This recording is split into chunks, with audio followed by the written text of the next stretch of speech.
Hello, my friends. This is Rabbi Aharon Dubinsky coming to you today from the holy city of Yerushalayim in the beautiful state of Israel. You know, this week earlier, I took my Rebbitzin out for coffee, and we were sitting there drinking, and I noticed something that made me smile. I don't mean, I mean a huge smile, brought a huge smile to my face. What was it? I saw two little girls playing with their father. And the unbridled joy, the way their eyes sparkled, the way their smiles took over their whole face, the happiness that was so unusual for people in today's life because we always feel so serious. But this was incredible. Nothing was holding it back. It was all happiness. It was all joy. The thought occurred to me, why don't we live lives like that? Well, let's take a look at the differences. How can they live a life like that? How can they be so happy? How can they be so joyful? Well, for one thing, they're with their father, and they know that he'll take care of them. They know that nothing bad can happen to them. Nothing bad. And when I say bad, I mean it in the purest sense of the word. Bad, evil, something is bad that will take advantage of them, that will hurt them.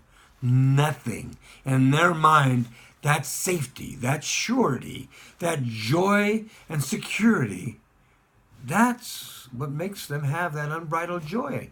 And I ask myself, why don't we have that? I mean, we have the same kind of life when you think about it. We have a life with our Father in heaven. We have a life where He watches over us. Nothing bad comes to us. No, we think sometimes it's bad, but let's face it, we all know we go back to basics. Everything comes from where? From Hashem. And it all has a purpose, because why would He waste any effort doing something that had no purpose?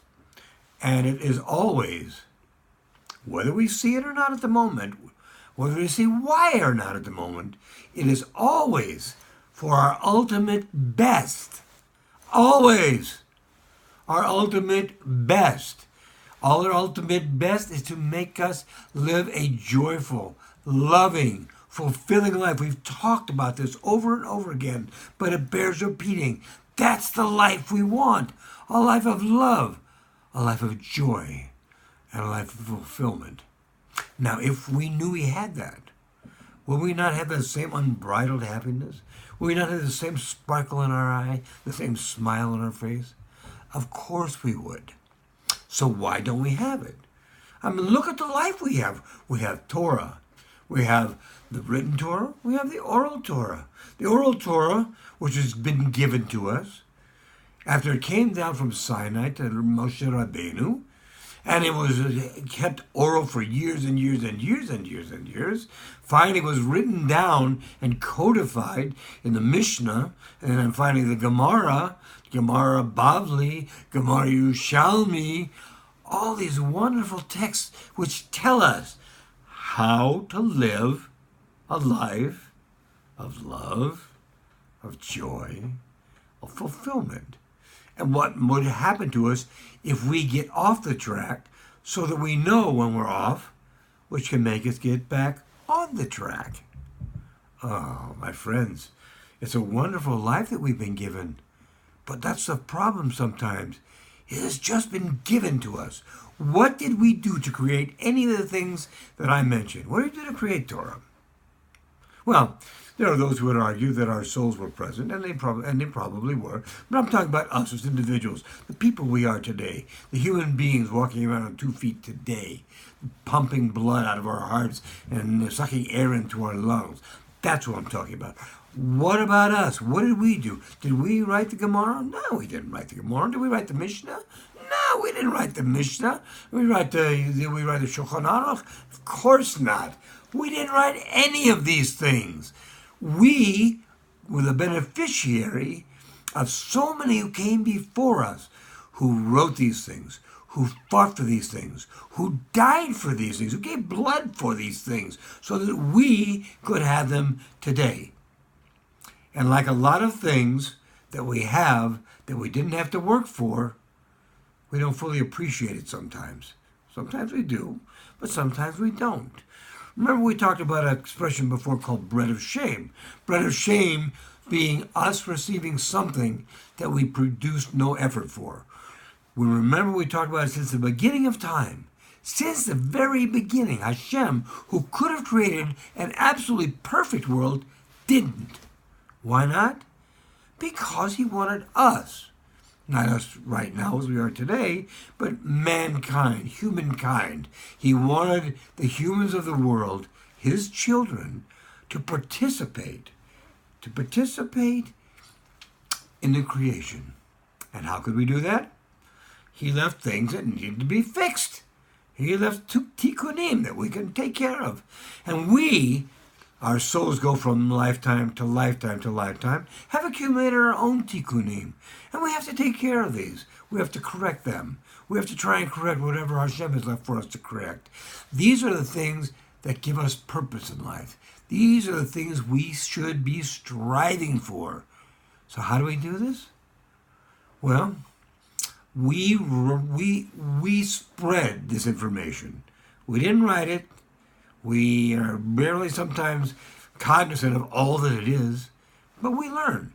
And we learn as much as we can, as fast as we can. As Rabbi Nachman says, it's not so much to be frightened or upset about what you can't do. Do all you can do and keep striving. Hashem appreciates that as well. So part of all that we can do, because I've heard people say, I know, I've tried to learn Gemara. It's too hard. I don't get it. I can't learn Shulchan Aruch. I've read it until I'm blue in the face. But it's just beyond me, and I don't know what to do about it. And you do what he said. You do what you can do. You learn what you can learn, and then you take the next step. And this is very important. You pass it along like it was passed to you. It's like being in a giant relay race. You pass the baton that you were handed. Gemara, Mishnah, Shulchan Aruch, Torah, all of these things that have been handed to us, it is our responsibility to take care of them and to hand them on as much as we can, as fast as we can. Because the more we do that, the more we are filling our obligations. And that's what we want to do. We want to fill our obligations. When we do that, who do we make happy? Oh, we make our Father happy. He looks down on us and says, my children, look at you. Look at what you're doing. You're so wonderful. This has been given to you, and you're now taking the trouble and the time and the effort to give this to others, to make sure that others know about this. Even if we can't teach them, we can guide them to what it is they need to know and help them to get a Rav, a rabbi, somebody they can attach themselves to. I don't know about you, and this is something we do in Breslov, and everybody I know in Breslov does something fairly similar to this. Every day, before davening, I bind myself to the tzaddikim, the ones from our generation, the true tzaddikim from our generation, and the true tzaddikim from previous generations, those who are interred in the earth, but what they've done and what they've left behind. Their bodies are interred in the earth. What they left us is more valuable, and it's still here. This is what we start our day off with. This is what I start every davening off with, to bind myself to these people for what they've given to us, and to take on a sacred trust to give this to the next generation, to our children, to their children, to their children. This is a sacred trust. If we do this, we make our Father in heaven very, very happy. And now, when we're with our Father in heaven and he's happy, he makes us very happy.